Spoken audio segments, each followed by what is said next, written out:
So welcome everyone to tonight's Coffee Chats. And tonight my guest is Auline-Jean Melbourne, and Auline will introduce herself to you in one moment.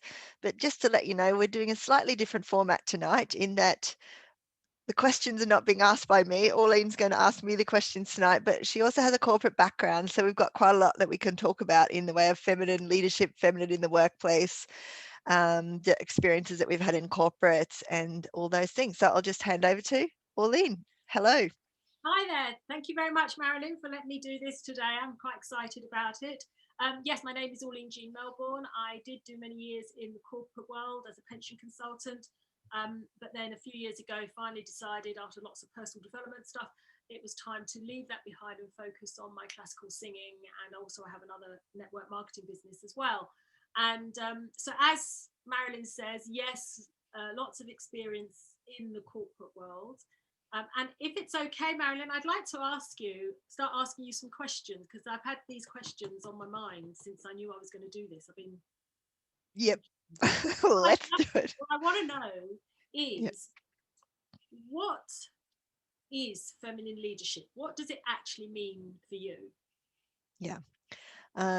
So I'm going to start with one step before that, which is why I'm passionate about it and the reason I got into it. And that is because lots of my experience has been noticing that women in the workplace and that I've worked with as leaders have always been very masculine in their delivery and masculine in their approach. And so when I explain what feminine leadership is, then I'm going to talk about it in the way of energy, because there's certain qualities and attributes that are feminine in nature of being an energy as opposed to a masculine energy. And when we talk about someone being in their masculine or demonstrating masculine behaviors, it's really that they're operating in their masculine energy rather than they're in their feminine energy. So the feminine energies and the qualities about that bring femininity and the feminine leadership to the forefront are the ability to be flexible, the ability to be innovative, the ability to be creative and design things. So it's coming from those idea generating aspects of our own mind. So you can see that the sort of feminine nature exists in all humans and is there in the corporate world already. It's just about who acknowledges whether they're valuable. And what's been happening is that they're not being acknowledged as valuable. So I guess my description about feminine in leadership would be nurturing, having the ability to be compassionate about noticing what's happening with people in your team and in your structure. And so it's bringing all of those aspects out into an environment. So we're actually not competing in a way that's detrimental to people. We're looking after each other. We're creating an environment where it's collaborative, where people can be creative and design. And we're not just 100% focused on the fixed, rigid nature of doing the job, which obviously has to be done. But that fixed nature is very masculine, very rigid and inflexible. And so that's why feminine leadership is really important to me, because it has huge value already. It's just not being recognized. Right. Okay. Okay. So how well, you've explained how it's different to masculine leadership. So within, say, the corporate world, how would you actually incorporate it? It's already there, but how would it actually how would you make the shift? So as somebody in the corporate world at the moment, how would they actually shift into using more of their feminine leadership? Yeah. So a lot of us have got a perception of what leadership is, and that perception is very much structured around masculine attributes like being strong, being directive, being driven, and not to say that women don't have these aspects, because they do, but certainly those aspects which are quite forceful and directive and really can feel threatening, kind of, is what we almost have made leadership to be, having lots of that quality, that strength and that driving force. And so when you experience that in the workplace today, that's already there. So how can feminine leadership be allowed? It's like, well, there has to be a shift from men as well in knowing that they also have these feminine qualities and feminine attributes, and that they don't have to just be in that masculine 100% of the time, that there's times that you need to be allowing the feminine aspects of your own leadership style to be demonstrated. So what I would like to see is a lot of those changes in the way that people act in a masculine persona, which is detrimental to working together. So, for example, where you've got people coming into a boardroom, or people being very kind of, maybe, if I can use the word, macho, or being in the boys' club in some of the ways that we might understand how you would experience that. Those attributes are almost like a kind of behavior that we act out, rather than a real natural behavior where we're actually in a place where we're feeling confident, feeling comfortable about ourselves, including men. So they're pushing this kind of strong persona, believing that that's the way that they need to be as a leader as well.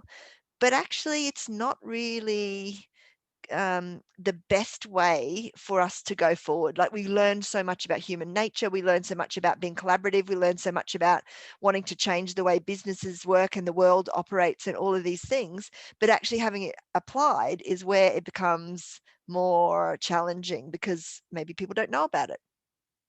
So it's a shift that's required culturally as well, because some cultures, masculine is more dominant. Masculine is seen as more of the leadership roles, and sometimes women don't even have opportunities to be, stepping into those roles. Right. Okay. So, what problems do your clients come to you with that you would help them resolve? Mm. Yeah, one of the biggest ones is people are not prepared to sort of step up, not prepared to back themselves in leadership. And also, I think the second biggest problem is the glass ceiling, where you sort of get to a level and you think, that's it for me, I can't go past this, or I'm not being given the opportunities, or maybe I don't go out with the right people after work, so I don't hear about the opportunities, or I'm not in the club, whether that be a boys' club. And sometimes it could be that people don't go out into those environments because it does feel like a boys' club, or it's more masculine. And even when women go into that world, then they kind of have to be in that persona of the masculine. It's kind of, it gets a bit kind of more heavily masculine than natural. And so people avoid those situations, which means they're allowing their self-limiting aspects, that making themselves believe that they don't fit in. So the limitations are being imposed by ourselves, with all the negative self-talk, all the chatter, all the things that are going on, where it says we're not good enough, we don't fit in, it's a boys' club, this is not my skill set, I don't have any leadership qualities. And what people don't recognize is that all throughout our life, we experience and demonstrate leadership skills. And that's some of the things that I really try to bring out in people, is that naturally, as children, even in school, we have demonstrated leadership. But as we get older, we sort of let someone else do it, maybe, or shy away from it, or think we need to have multiple degrees, or certain qualifications, or certain attributes and certain qualities. And all of these things, then we go, well, then I don't fit in. It's not for me. So it's about learning about what qualities are feminine, what qualities are masculine, because we each have both of those qualities, when it's important to apply them, because sometimes it is important to just be in the masculine. It might be that if you have to, have a continual repeated process that happens mundanely day to day, well, that just has to happen, and you still have to allow that and manage that, and make it happen in an industry, in a service industry even. So recognizing that we have already got within us all of the leadership qualities that we naturally and uniquely own, that we just haven't maybe been acknowledged for, haven't recognized in ourselves, or haven't even attempted to think we could try it. So just coming back to stripping back all of those things that tell us we can't have a go, or we can't try, and then looking at what's really there, what we can build on, what we've already got, what we can just even show that we haven't been showing. And it's really interesting, because I was doing a post today about what type of leader do you want to be, what type of leader are you? And I was thinking how quite a lot of people probably don't even think they are leaders, but actually within their lives, somewhere in their lives, they are leading. So I know when I used to play hockey, and I've been captain of, I don't know how many teams, but I was captain for a number of years. I was club captain, I was fixture secretary, and all those roles, when I look at it, was a form of leadership. Mm-hmm. It was taking responsibility, it was moving forward, it was bringing people together, it was getting things, whatever it was, the different roles. That's a form of leadership, and I don't think I would ever have called it that. Maybe a captain, definitely, because you have to lead. But some of the other roles, and within, I think I was thinking about parents.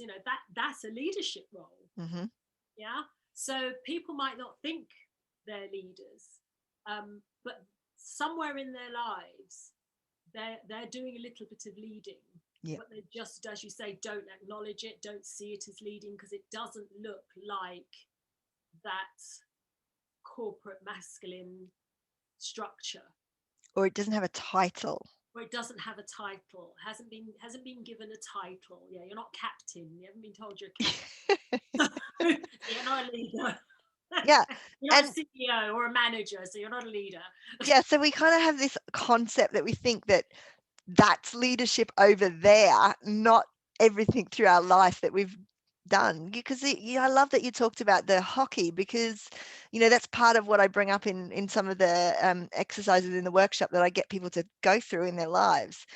But even when you're in the team, you don't have to be the captain to be a leader, because it could be that you're off on the sideline and you're like saying, oh, I saw that this person's cutting through or doing this or whatever. We need to shut that person down in order to win. And people just contribute because they're there, they're in the moment. So the leadership doesn't have to stick with one person. It becomes like a let's do this for the greater good of all of us, and then people's leadership just flows. Yeah, that Actually, collaborative feel. Yeah, absolutely. And everyone has a part to play. yeah. Yeah. And if I'm playing my part, I'm not seeing what's happening in somebody else's part, maybe. So it's important that that person can speak up. That's the thing, that important that person feels like they should contribute, because if they say nothing, then the rest of the team don't know to look out for something, do they? Absolutely. And when you were saying about sort of one of the problems that your clients tend to have that you're helping them to resolve is that people don't step up. They don't they're not prepared to step up. They're not prepared to own that sort of leadership. But what would you be saying to, if we say right now the corporate world is, depending on where you are, but certainly in the finance industry where I would say it was still very much driven by that masculine energy. So it's the bottom line, it's the looking for it's the set goals, it's the financial goals, and it's how many, have you managed to get your client to buy more services, and it's all goals driven and finance driven, and which you need part of that because you need to bring the income in. We get that. But what would you be saying to somebody who is sitting there who feels they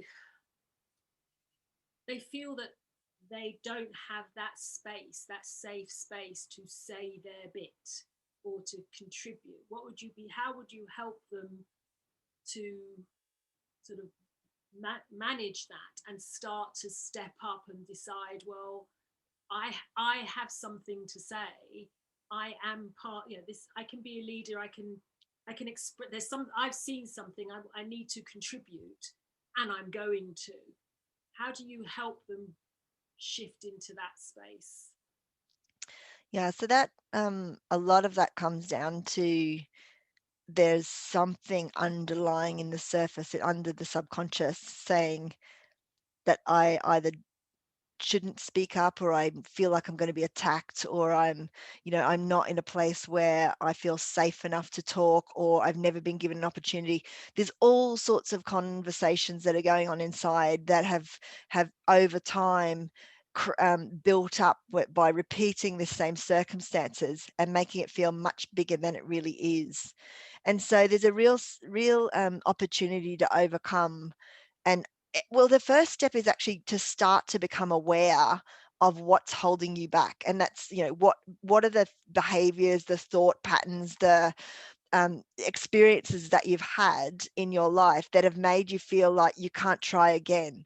Because the interesting thing is, like, thoughts and feelings have kind of created where we're at, kind of thing. We have a situation, and then when we come up with something that's near like that situation again, we make an assumption that based on what we did last time, this is what happened.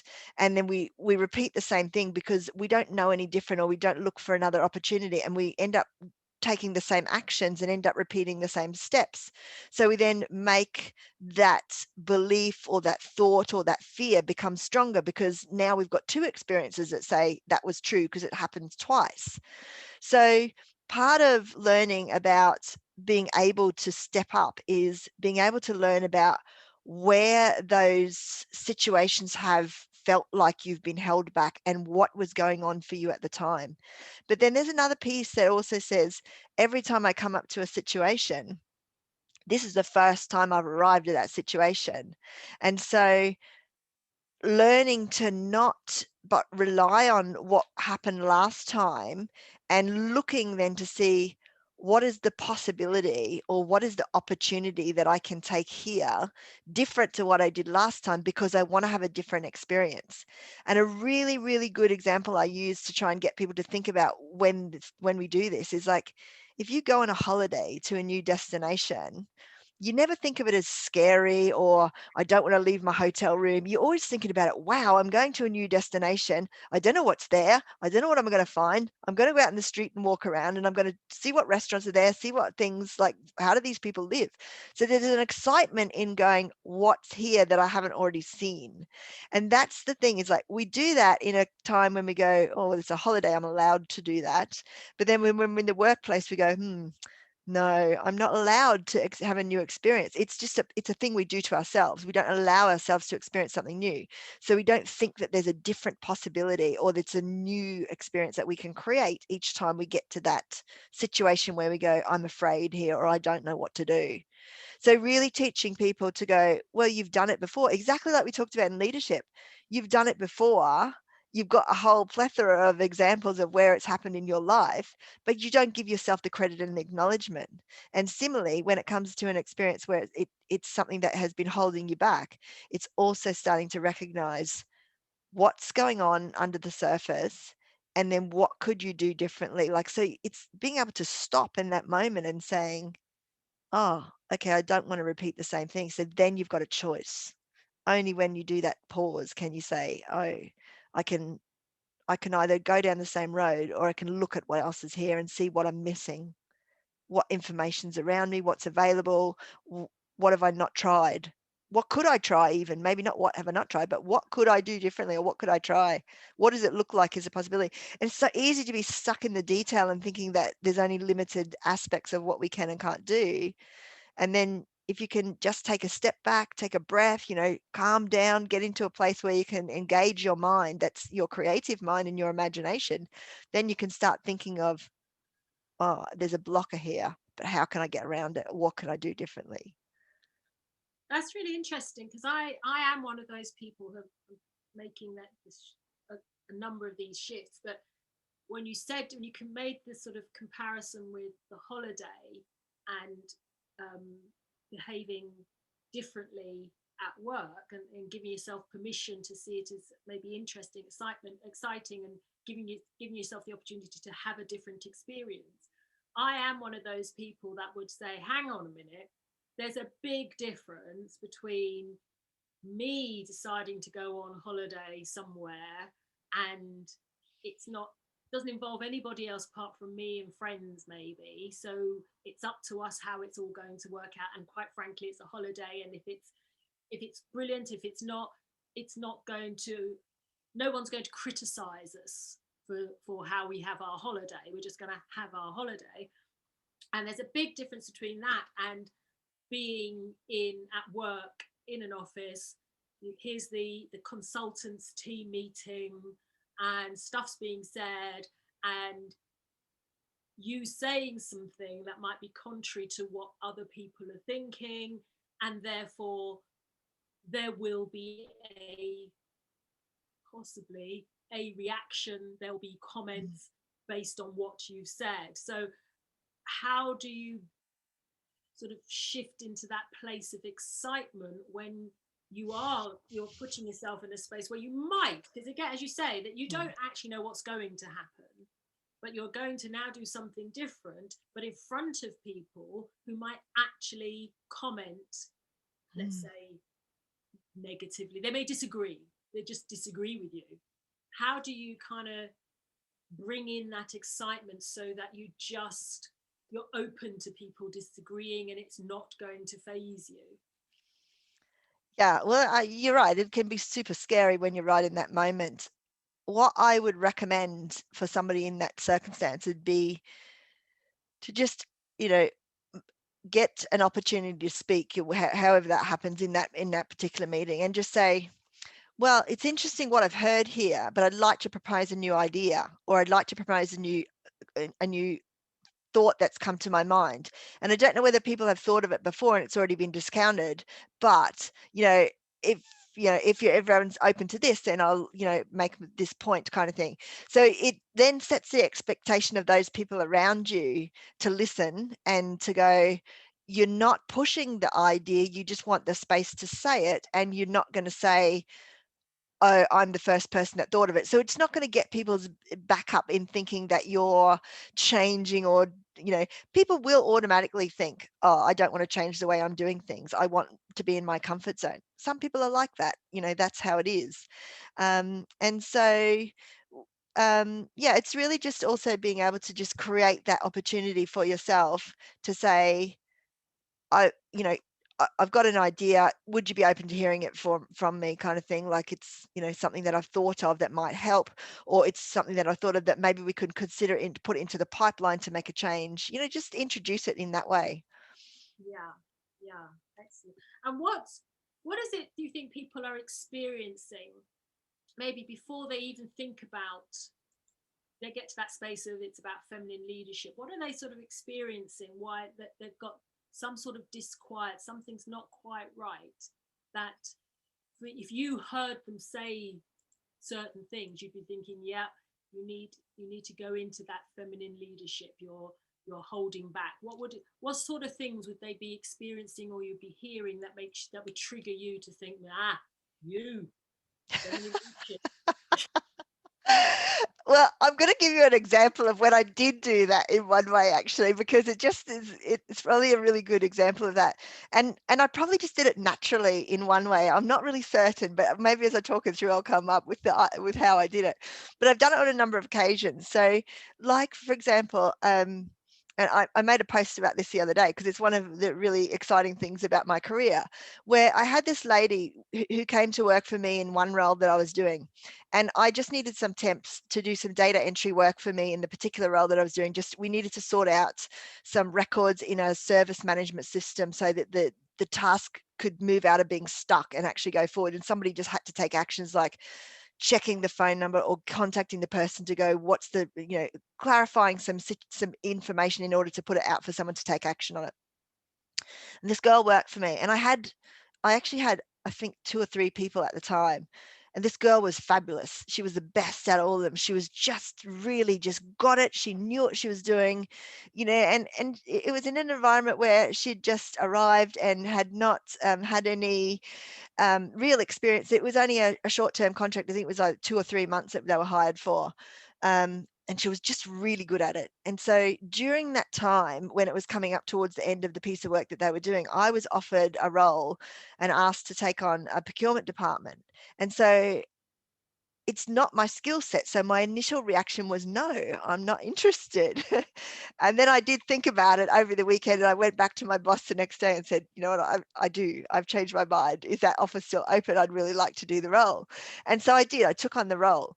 And in that time when I was still finishing off this job and transitioning and learning and training from this other person, I said to this girl, because their role was going to come up to an end as well, I've got another place where I'm moving in to take over as the head of the department.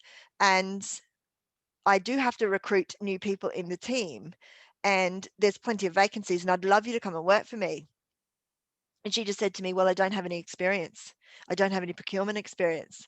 And I just went, oh my God, because she was amazing.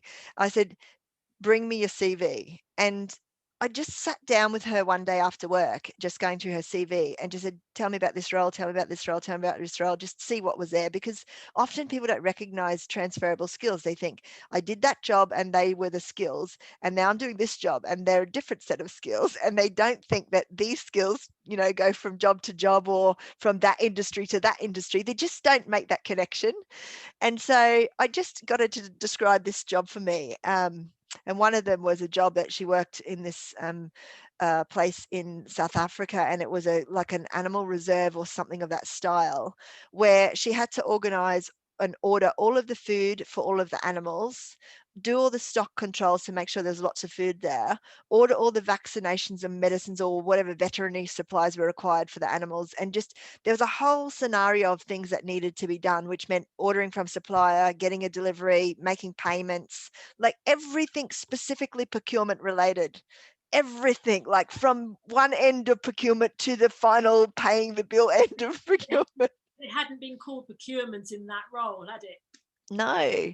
And I just and she was like, yes, but that was animal products or animal foods and things. And I said, yeah, but they're just boxes of things that you had to buy, and so many of them. And now we're just going to buy different boxes of things. And in these different boxes, there's just IT equipment, And in fact, at the time, it was so simple because it was a limited list of products that the customers could have within the organization. They had to choose from this list. It wasn't that they could just send me a blank sheet of paper and said, I want to buy, this, that, and the other. And it was not on a list that we'd already sourced and already had a price for. So I said to this girl, it was going to be easy. It's just like, this person's going to send you a description of what they want. And it's going to be the same description that's on this catalog that we've agreed with the supplier. And all you've got to do is type into another system that places the order out to the supplier, so. And when she understood that, and she could see all those things in her role, then she came along and with me, we rewrote her CV, got her ready for the application, all those things. And she came along and worked for me. And then I went to another role and she came and worked for me again another time.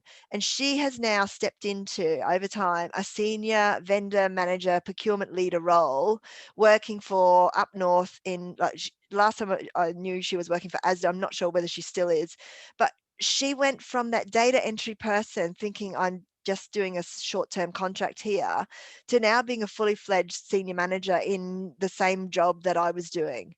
And so if I see somebody who thinks that they don't have the skills, or their skills are not transferable, or all those sorts of things, some of the things that I would start with is like, let's have a look at where you've done things before. Yeah, it could be even that I start from someone's CV, for example, like, let's have a look at what you've done in other organizations. Let's have a look at, what you've done in a different job. Let's have a look at what you've done outside of work that might be a skill that is similar here.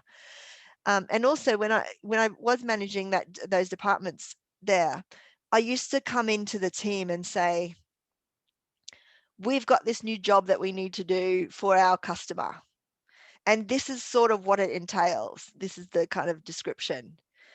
Who wants the opportunity to have a go at this? And it might be that, to even just figure it out and create the job. And maybe there's some questions and answers, and there'd be help from me or help from the customer. And it was just to create the job or create the process in the process. And these guys in the team, because I'd worked with them like this and, built this kind of rapport and environment with them, I would say, you all get first choice to choose this particular, and every time it's a new job, and different person would get to add something to their skill set, kind of thing. If you decide between you. If you don't choose, then I'll just nominate someone, because we've got it. We know who's already done some things and who I can add more work to. And I didn't have to ever allocate it to people. People always said, yep, I'll take that one on. And, they always stepped up and they learned. And it just really helped them in their career, because they launched further ahead in that they were leaders. They took the lead. They took that role automatically then. They didn't sort of sit back and not be in the driving seat for their own career. And so I kind of encourage that environment where I work with people, whether I'm the leader or whether I'm just part of the team. And even as the vice chair at the British Computer Society, a lot of that work is we're all volunteers there. And so we have to use our own time to create every event. We have to contribute our own time to have the conference every year, to speak to suppliers, to get people to come in and do presentations on topics. We have to look at what topics might be useful to our suppliers. So we have to get creative from the very beginning about what would our customers, which are our users, what would our customers want us to do or want from us. So I'm always kind of looking like, how can I help this person, create something with this person, build this person up, show them where they can maybe look to do something different.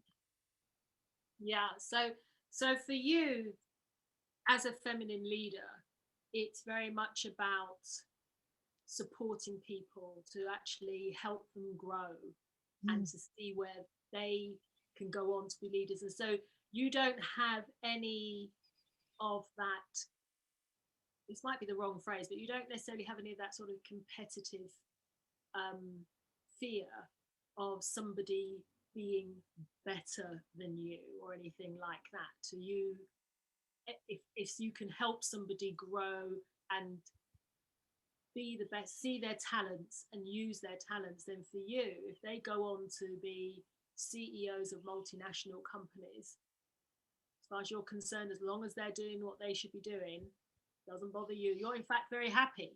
Absolutely. I mean, that's really like, for me, it's like, I don't even know if those people recognize what I do for them. They do come back and ask me over the years. Like, I have people come back and go, "Oh, can you help me with this? Or can you, give me some guidance? Or I'm looking for a new job. Can you have a look at my CV?" Like, people just do reach out to me and ask for help.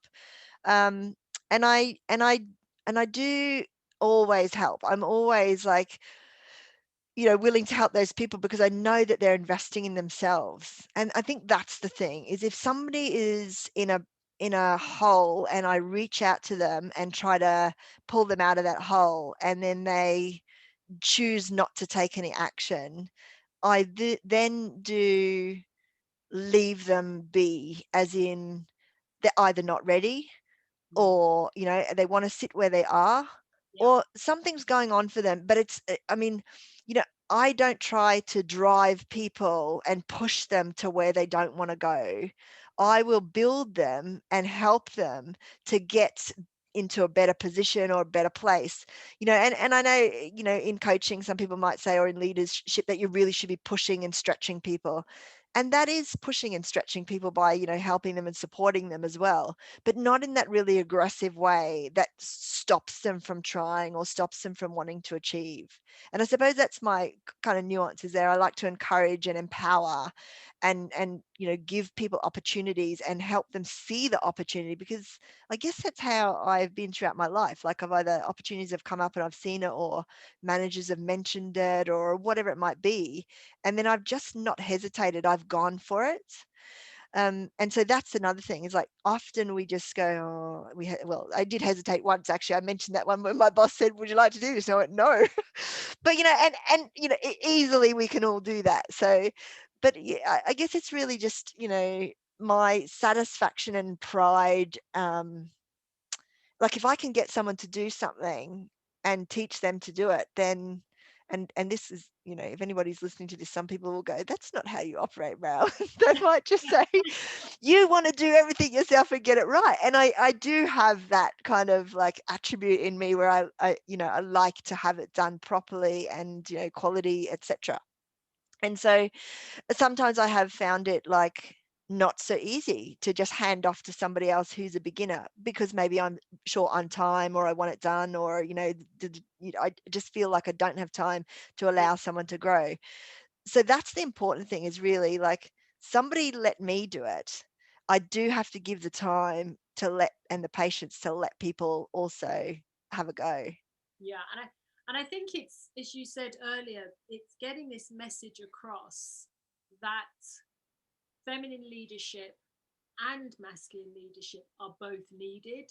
And this, so for you, feminine leadership is this space of supporting others, encouraging others, actively looking to see where people might actually be able to grow and step into their using their talent. So for you, that's a that you would call feminine leadership, let's say, because I know that even I've seen it as masculine, which is quite interesting, because I've certainly been in environments where guys have come along, and I used to have this terrible phrase where I used to refer to some of my colleagues as the golden boys. Yeah. Somehow the golden boys would come in, and I used to work with a lot of actuaries, and most of my profession, the elite of that profession were the actuaries, and people seem to make this assumption that if you were a qualified actuary, that made you a great manager. So anyway, but yeah, some of these new people would come in, new students would, graduates would come in, and somehow they just seem to be on the right track. They seem to get what the managers were saying, what their bosses were saying, and they seem to react in the right way, and seem to be offered opportunities that I wasn't being offered. But actually, and I used to think that was just because the manager, who was an actuary, could understand the graduate who was also an actuary, so they kind of had their own language, and they all functioned in the same sort of way. But actually, from what you're saying, anybody, masculine, male or female, who actually sees somebody and thinks, yeah, look, I can see that you could do more. I can see your talents and skills. So let me take you under my wing, or maybe that's the wrong phrase, but let me guide you. Mm-hmm. That you see as maybe those are the moments where those guys are actually going into their feminine leadership. Yeah. And so, interesting point you bring up there. I actually also have always come from a place of going, I know that I can teach anyone to do any job, because I can usually, if it's a job that's my job, for example, I can usually break it down into such simple steps that are just press this button, do this, do that, do this, to a point where the person can get the job done, and their knowledge and experience comes over time by doing the actions, and they start to understand what's happening. Because I could break something down to that low level, I've always thought there's nothing that precludes somebody from being able to either take on a new skill or do a new job. So that's my kind of like way of thinking probably about things, and why I find it easy to encourage and help other people to learn new things. Absolutely. No, that's really good. I like that. And it's quite, as I say, it's quite funny that I didn't necessarily see that as a feminine thing for ages, because I just kind of, it just seemed to be guys that seemed to be doing it. So I saw it as a masculine thing. But actually, those were the moments those guys were actually going into their feminine energy. And so that ability to break down a job and be able to get somebody to do that job, I mean, that's pretty incredible, because I'm not a detail person, so I would definitely need somebody to break it down for me to do it, because I'm kind of, look, just tell me what I need to do. Don't try and make me try and break it down, because it's not happening. Tell me exactly what you want, then I'll go and do it. Yeah. I think the other thing too there is like talking about the masculine and feminine, and nurturing is seen as a feminine quality. Equally, mentoring and training is seen as a feminine quality, but men do have that quality. Like equally, imagination, creativity, and design is a feminine quality, yet a lot of men are architects or designers or create things and stuff. So the thing is, like, there are different balance of masculine and feminine energies that we all have, and what we're doing at different times is using more of one or less of one, or maybe we're heavily more masculine operated, and maybe the job that we're doing is more masculine in the role that we have to carry out. But so you can see in the whole end-to-end process where there's feminine attributes and there's masculine attributes. And so what's important is to recognize that we all already have feminine attributes in leadership and in the workplace and in the environment. Yeah. They're just undervalued, or they're just not called out as, something that's important maybe, or something that's a feminine quality. It's just, this is a leader and this person's got these skills. And so because of that undervaluing of what's a feminine quality and maybe feminine leadership just keeps getting put into the bucket of it's heavily dominant and masculine and driven and all of those attributes, whereas there's a place as well for all of the feminine qualities, and not just in leadership. So if I was to take you along to a board, of a multinational, multi-international company, and I'm saying I want you to convince them, or persuade them, not convince, persuade them, highlight to them what the benefits to their organisation would be if they started to value the feminine leadership qualities, and not and bring the two together. We're not talking about one being, bringing in feminine leadership qualities and ditching the masculine ones, but actually what, and of course without going into specifics, because we're talking about hypothetical company here and I'm going with corporates, but what would you be saying to them? There you are in the boardroom. What would you be saying to them? How would this benefit them? Why should they? You've got some hardcore ones there where the masculine has worked for them. Why would you give up something that's working for you? The company's successful, money's coming in.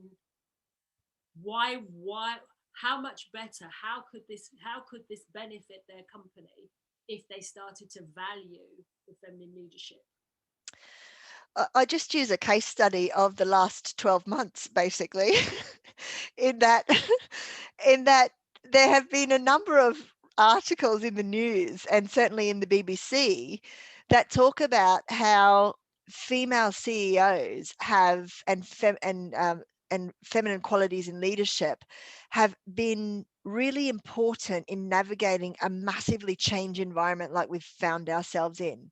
And one of the reasons for that is because feminine qualities is about design, chaos. It's about being able to take chaos into control. It's about being able to look at what we already do and see if there's a better, more simpler, easier way of doing business. So it's about not being rigid about the way we do business, and just because we've always done it that way, if that's the right way to go forward. Technology changes, what people's requirements and needs and wants are and lifestyles and all of those things change. So how does that impact on the corporate product that we're selling, for example?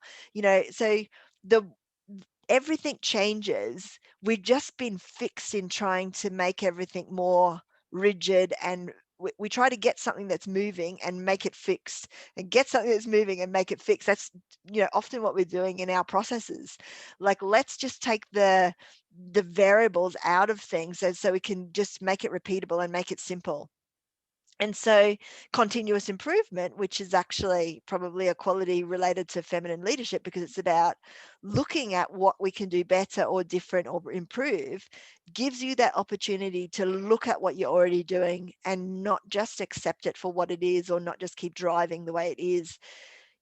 There's always an opportunity for a new product. There's always an opportunity for a new service. There's always an opportunity for add a new supplier into your structure that maybe does it differently to the way that you've been doing it before.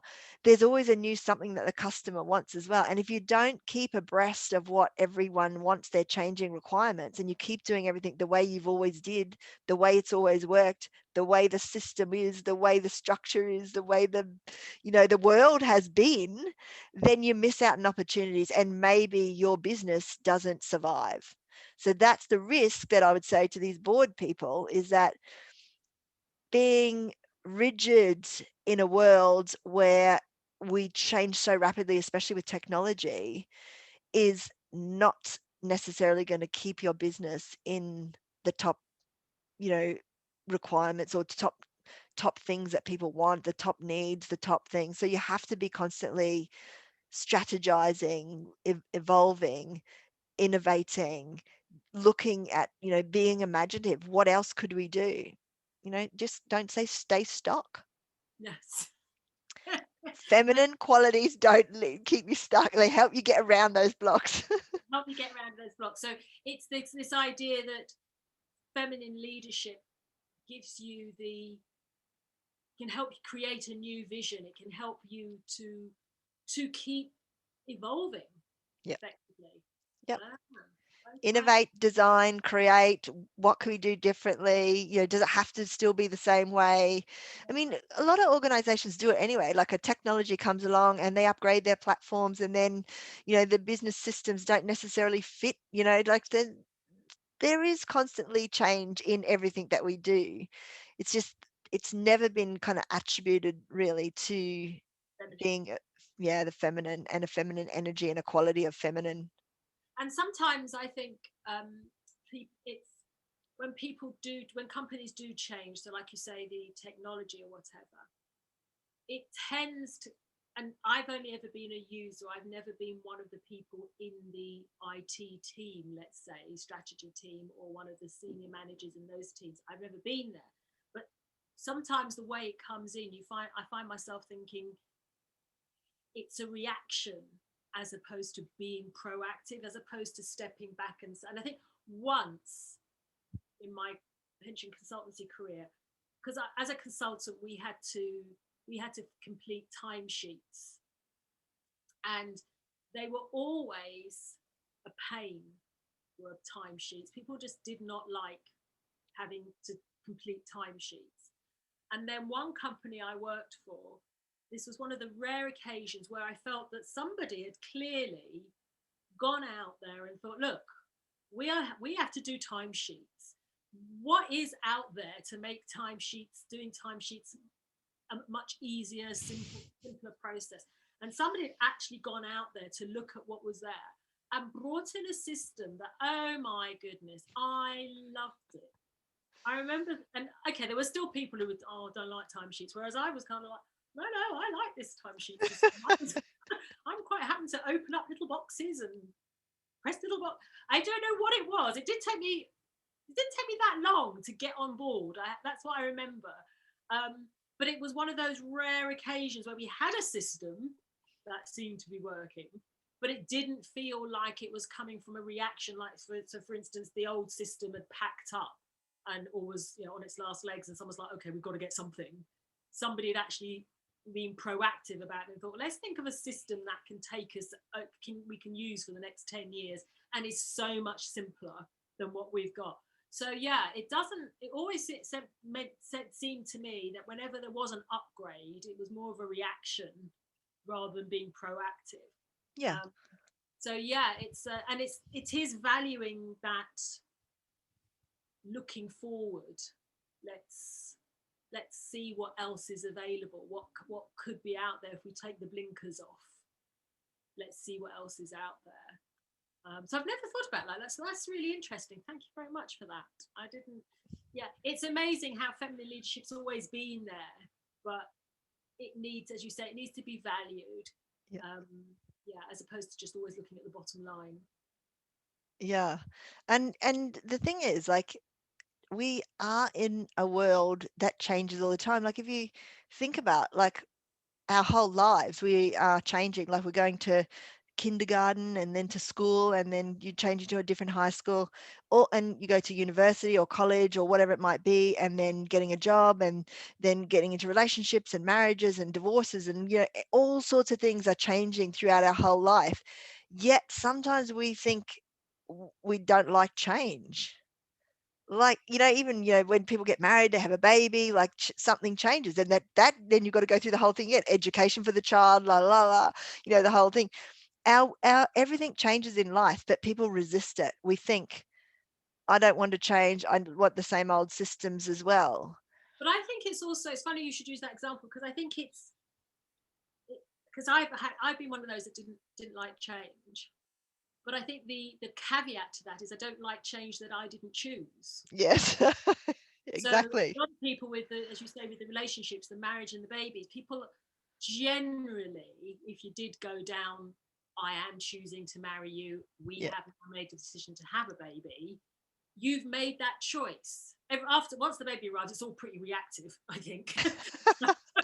Yeah, If you live in a country that says kids have to go to school, then you have to sort out the school. But I think it's more the fact that I know I've taken a long time to get to a point where I don't resist change to the same degree. And as you say, I was definitely one of those people who I find it very hard. I used to find it very hard to let go of situations or people once I was there. So friendships was always a classic one for me. I'd be throwing myself at people left, right, and centre, and then they'd go off because their lives, they've chosen to take a different path, and you're sitting there thinking, well, what about me? And I didn't like that change. Yes. And it took a while to get to a point where I accepted that, one, I was not actually the main priority in anybody's life. Funny that. But also, it's fine. It's, that's a choice they've made. And that lovely phrase where people are coming into your life for a reason, a season, or a lifetime. It is possible that quite a lot of people are actually either there for a reason or a season. There's only a handful of people that are going to be there for the lifetime. But yes, change is the only constant in our life is change. And being able to roll with that and see the benefits of that. Yeah, I am one of those people that has had to learn the hard way. Yeah, I think it's really easy too in our culture to try and go, change makes me feel uncomfortable, and I'm in a place where I feel comfortable now, and I don't want to have to get out of this place where I feel comfortable. And so we get to like that place of being comfortable, and we think that change, especially in a workplace, they're like, why do we have to change those processes when you try to do a change at work? Why do we have to do, like I've worked in loads of environments where, we're trying to do an organizational change and those sorts of things as well. And really just trying to get people to understand that it's better, like you said, if I choose the change, or if I'm involved, or if I'm creating the outcome, or the process that's going to support the outcome, then I'm going to go along with it because I'm informed probably, or I understand it better. And so that's really one of the things that I always try to do in an organization where I work in change environment like that. Try to get them to understand that things do change all the time. They accept changes in their life, exactly like I've said. Then when you come to a work environment, you want to just sit in a place where you think nothing's going to change. It's going to be like that for the rest of your life. How boring is that going to be at a job? 50 years sat in the same chair, pressing the same button. Unlikely, because technology changes. But that hasn't happened for a while, but I know what you're saying. Yeah, but just getting involved and getting people involved in changes where I've always found, and letting people get to that point where they realize that actually there is an opportunity to be involved, and there is an opportunity to then, be part of the change. Yeah. And some people are cool with just going, I don't want to be involved, and I just want to sit here in this comfortable place. But there will come a time when that comfortable place will become, I'm sick of this. Yeah. I'm sick of it, and I want something different. Either that comfortable place becomes, I'm sick of it, or that comfortable place, somebody else says, well, I'm sorry, that's not there anymore. Exactly. And I've seen that. I mean, as I say, I was one of those that, sorry, boom, it's changed. And then eventually I got to a point where you start to listen and see what's happening. And then you get to a point where you think, okay, look, things have changed. Things are changing. Don't really know where I'm going to land, but wherever it is, it's probably going to be fine. But listen out, because maybe those changes aren't for you. In which case, start looking at what other options you have. But the most painful bit is when change is coming, you don't want it, and you will not look at other options, and you try to keep the thing the same, and you complain. Oh, yeah, I was also one of those. You complain, and yet that's actually what makes it really uncomfortable, because you're complaining when it's so obvious it's moving. Yeah. And actually you'd be less stressed and miserable if you kind of got on board and thought, okay, well, let's see where this lands then. Let me see how this is going to play out. Yeah. So I'm going to just ask you now, because I know we've only got a few minutes left. How can people get in touch with you and work with you? What's the best way? Or many ways? Yeah. So I'm available on Instagram, and I will publish this video, and people watching it will be able to click on my Instagram details to get in touch with me. I'll also have this on YouTube and on LinkedIn as well, meaning that people can follow me from those details of where I post this. I run a self-exploration meetup group, which I started 4 years ago. And I set that up really to help people with depression and people who are stuck in a rut or in a place where they're struggling, and just helping them to take some steps to make some small changes in their lives, sort of thing. So I can be contacted through the meetup group. But I'd say firstly, Instagram and LinkedIn maybe be the easiest. And even I've got a Facebook group, which is self-exploration as well. So yeah. So those are the best ways of being able to connect with you. Yeah. And the kind of work that you do, so you do, is it mainly sort of one-to-one work or group work? Yeah, so I have um, a program that I run for self-leadership, which is a group program. I can do that as a one-to-one if somebody specifically wanted to work with me one-to-one, and I do separate trainings one-to-one as well, like specific, scenarios for an individual. But certainly the group feminine leadership program is my kind of, I guess, promoted, and my signature program. yeah, my signature program, that's it, thanks. Yeah. And so that just gives opportunity of people to work together, and also to get learnings from other people. That's the reason why it's a group training as well, because we all bring value to the table about scenarios, and we can learn from other people just by hearing stories perhaps, or hearing examples, and then maybe even unpicking an example and learning to see what's underneath it. So there's so much value in that group work and being able to work with other people as well in in that program. Brilliant, excellent. Oh, well, Marilyn, I think that's it really, is it? Yeah, we are.